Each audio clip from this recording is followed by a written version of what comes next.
नमस्कार, मैं हूं कुसुम और आप देख रहे हैं IMAC न्यूज़। बुलेटिन की शुरुआत करते हैं आज के मुख्य समाचार से। यूपी में मची है इलेक्शन की होड़, कोयला घोटाला ने किया अरबों का नुकसान। पंजाब में छाया रहा प्रकाश सिंह बादल का दबदबा। आतंकी गतिविधियों को रोकने के लिए शुरू किया अभियान। प्रगति मैदान में आयोजित किया गया 20वां पुस्तक मेला। बॉलीवुड में मनाए जा रहे हैं सिनेमा के 100 साल। अब खबरें विस्तार से। यूपी में मचा है इलेक्शन का महासंग्राम। इस संग्राम में हर एक नेताओं ने अपनी एड़ी चोटी का जोर लगा दिया और हर वो काम किया जिससे वो अपनी जीत के और करीब हो जाए, चाहे वो प्रचार हो या उनके लंबे भाषण ही। तो वहीं कई नेताओं ने गैरकानूनी काम का भी सहारा लेकर अपना नाम बनाना चाहा। इस यूपी इलेक्शन में नेताओं ने एक दूसरे पर जमकर कीचड़ भी उछाला। घोटाले तो सारी पार्टियों में हुए, परंतु इनमें सबसे विवादित पार्टी थी बहुजन समाजवादी पार्टी, जिसने अपने हाथी को चमकाने के लिए कोई कसर नहीं छोड़ी। इस बार के चुनाव में इलेक्शन कमीशन के कारण यह घोटाले भी सामने आते नजर आए। इसी के चलते जनता जान गई है कि किसे वो आगे बढ़ाए और किसे इस चुनावी युद्ध में पीछे छुड़ाए। चलिए अब बात करते हैं कोयला घोटाला की। ये वह घोटाला है जो 2G स्कैम से भी बड़ा है। इस घोटाले ने हमारे यहाँ की जनता को हिला कर रख दिया। यह एक ऐसा घोटाला है जिसमें अरबों का नुकसान सामने आया। इस घोटाले में निजी तथा सरकारी कंपनियों का नाम भी खूब उछाला गया। इस मामले में प्रधानमंत्री ने अपनी सरकार की तरफ से जवाबदेही पेश की है। कोयला खदानों का 155 वर्ग एकड़ का इलाका खनन के लिए दिया गया, जहाँ 100 के करीब निजी और PSU को खनन की इजाज़त दी गई।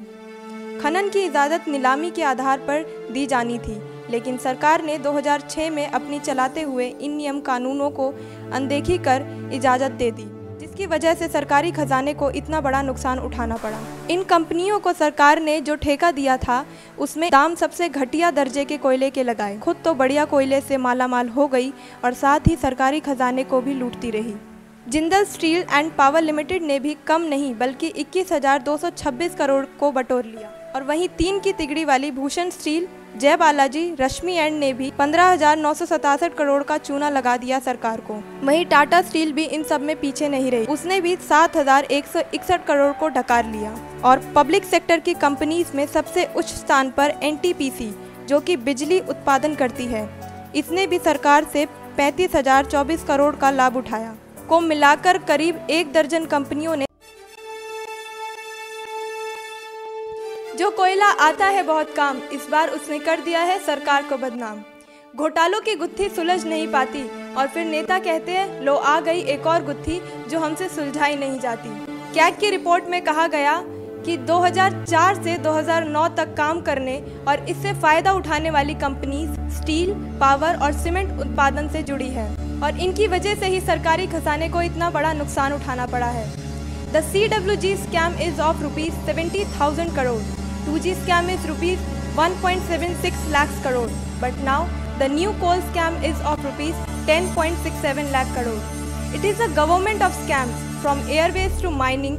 Everywhere the government is involved in such scams. जो कंपनी हमें रोजगार तो देती है, परंतु एक समय आने पर वो सरकार को खोखला भी कर देती है और इनमें से मानी जानी कंपनियों के नाम भी सामने आए हैं। वहीं बीजेपी के लीडर मुख्तार अब्बास नकवी ने कहा है कि स्कैम्स का झोला कांग्रेस प्रेसिडेंट सोनिया गांधी के सर ही मढ़ा जाए। चाहे काला धन हो या काला कोयला, लेकिन अब इस सरकार को इन घोटालों से कुछ भी होए ना। मैं कैमरा पर्सन मलिका के साथ कुसुम शर्मा, IMAC न्यूज़। आतंकवादियों के खिलाफ एक नई एजेंसी उभर कर आ रही है, NCTC यानी नेशनल काउंटर टेररिज्म काउंसिल, जो आतंकवादियों के खिलाफ काम करेगी और आतंकी गतिविधियों को रोकने में एक मजबूत हथियार कारगर होगा। लेकिन इतने सब के बाद भी ममता बनर्जी सहित 10 मुख्यमंत्री इसका विरोध कर रहे हैं। उनका कहना है कि यह हमारे संघीय ढांचे के लिए खतरा साबित होगी।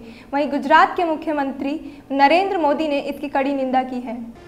NCTC national counter terrorism council 1 मई 2003 में लाया गया था। ये इंटेलिजेंस ब्यूरो के तहत आएगा और IB में अतिरिक्त निर्देशक रैंक का अधिकारी इसका प्रमुख होगा। इसके कार्यों में खुफिया खबरों का एकीकरण और उनका विश्लेषण होगा। Integrate all the intelligence pertaining to counter-terrorism.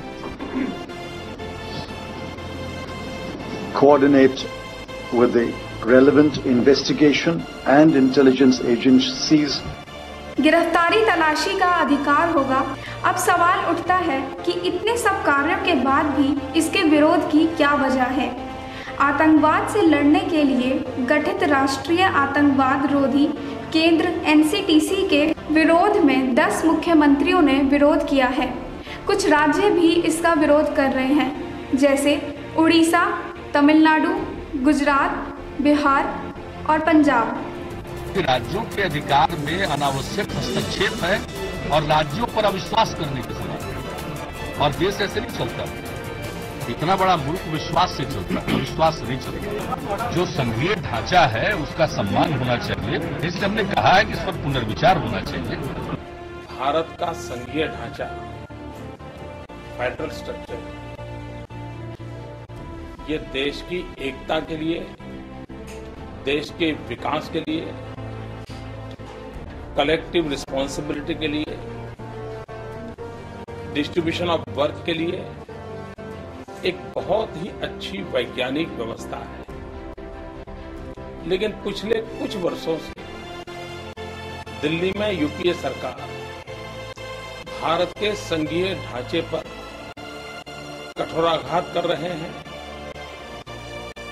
और इसके कारण देश में बहुत बड़े संकट पैदा हो सकते हैं। लेटेस्ट जो उन्होंने इनिशिएटिव लिया है, किसी भी राज्य सरकार को पूछे बिना, चर्चा किए बिना, रातों रात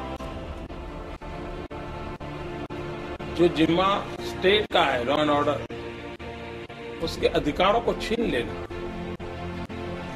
ये अपने आप में उनको ऐसा क्यों करना पड़े, यही एक सबसे बड़ा सवाल। जहां हमारे देश में हर चीज कछुए की चाल से चलती है और हर एक्ट को आने में कुछ ज़्यादा ही समय लगता है, वहीं देखते हैं इस मामले में सरकार कितनी तेज़ी पकड़ेगी। मैं शीतल शर्मा, कैमरा पर्सन गुरजंत के साथ IMAC न्यूज़। आए दिन हो रहे हमलों में मासूमों की जान चली जाती है और आंखें बस उन्हीं के लिए नम होकर रह जाती हैं।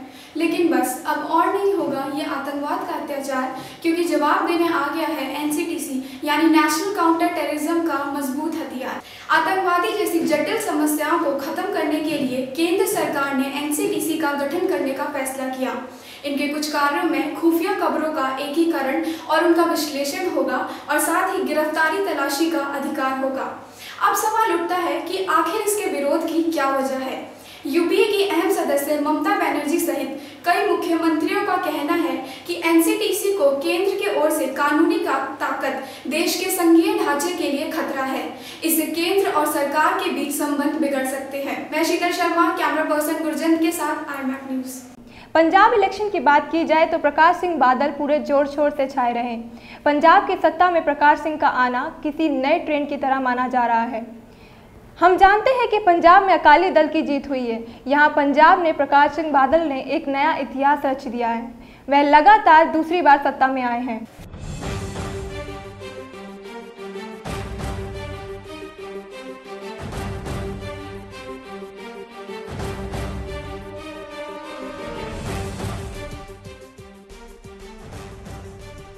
पंजाब में 5वीं बार मुख्यमंत्री बनने वाले प्रकाश सिंह बादल कृषि मंत्री का जिम्मा भी संभाल चुके हैं।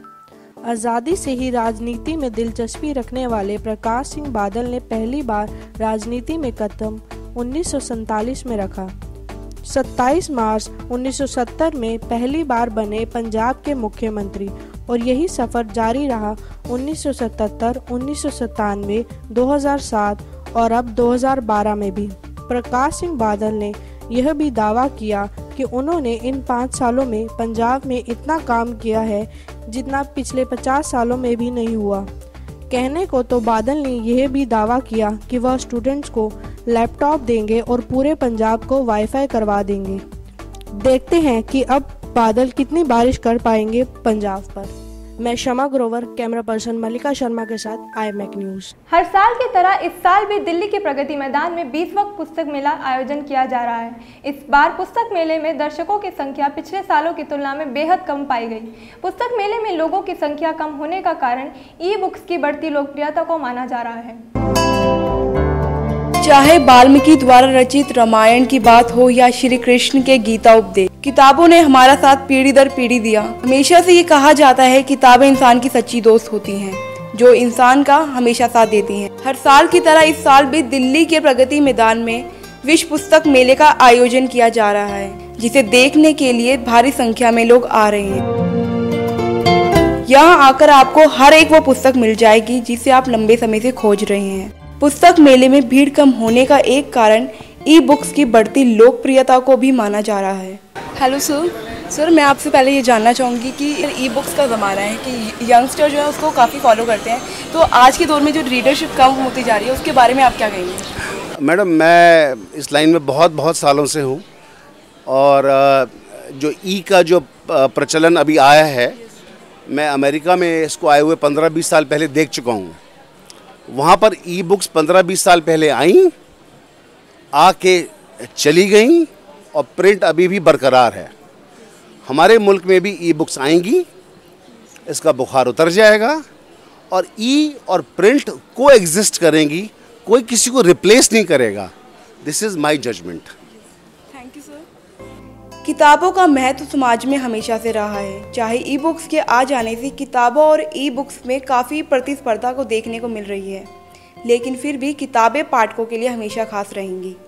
मैं अलीशा, कैमरा पर्सन मलिका के साथ IMAC एक्टिव। इस साल हमारा भारतीय सिनेमा अपने पूरे 100 साल होने का जश्न मना रहा है। इन 100 सालों में कई किरदार आए और इनमें कई बदलाव भी हुए। जहां सिनेमा एक और सिंगल स्क्रीन से मल्टीप्लेक्स तक का सफ़र तय किया, तो वहीं आज सिनेमा फिक्शंस को हकीकत में दिखाने का दम भी रखता है। वहीं इन 100 सालों में डांस और म्यूज़िक में कई बदलाव भी आए। शुरुआत में तमाशे के रूप में पेश हुआ डांस आज अपनी ऊंचाइयां छू चुका है। भारतीय सिनेमा में संगीत हमेशा से लोकप्रिय है और रहेगा भी। संगीत हमेशा से भारतीय सिनेमा का एक अहम हिस्सा रहा। जहां सिनेमा में बदलाव आया, वहीं संगीत में भी बदलाव आना स्वाभाविक था। शुरुआत में पर्दे पर नायक नायिका अपने गीत खुद गाते थे। 1935 में नितिन बोस ने अपनी फिल्म धूप छाँव में प्लेबैक सिंगिंग की तकनीक की शुरुआत की। इस तकनीक ने पर्दे पर कभी नजर न आने वाले प्लेबैक सिंगर्स को भी स्टार बना दिया।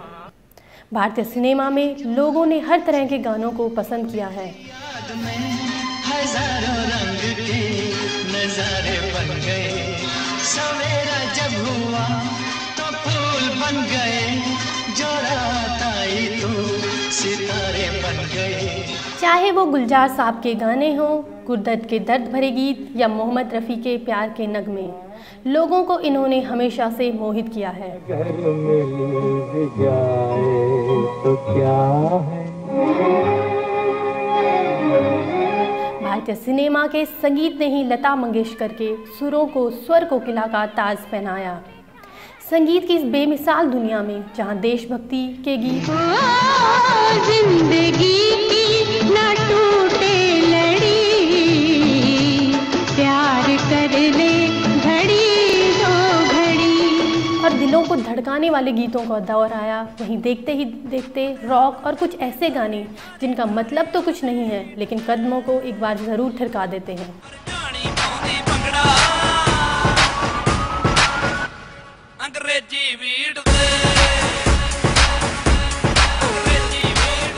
जहां हमने संगीत की बात की, वहां डांस के बिना संगीत अधूरा है।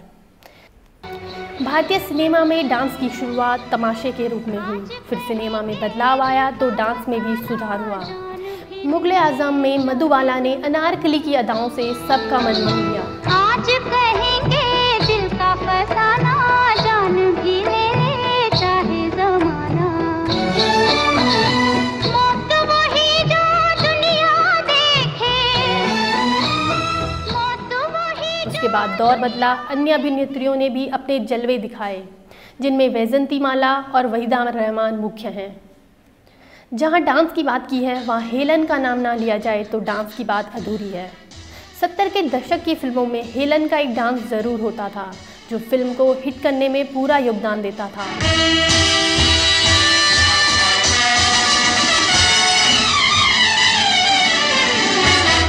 पिया तू अब तो आजा। समय आगे बढ़ा और मिथुन दा ने I am a disco dancer करके सबको अपना बना दिया।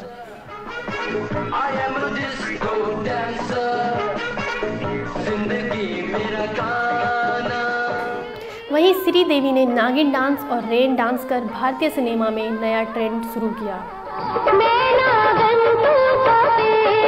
80-90 के दशक में धक धक गर्ल माधुरी दीक्षित, करिश्मा कपूर और रवीना टंडन ने अपने लटके झटकों से सभी को अपना दीवाना बना दिया।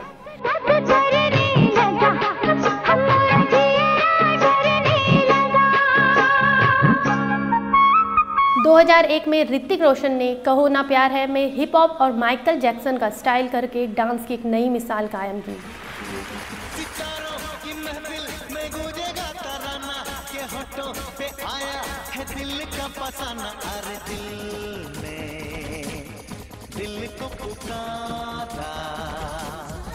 और आज का दौर है जब हर फिल्म में एक आइटम सॉन्ग फिल्म को हिट करवाने का हिट फॉर्मूला है, जिसमें अभिनेत्रियां भी पीछे नहीं हैं।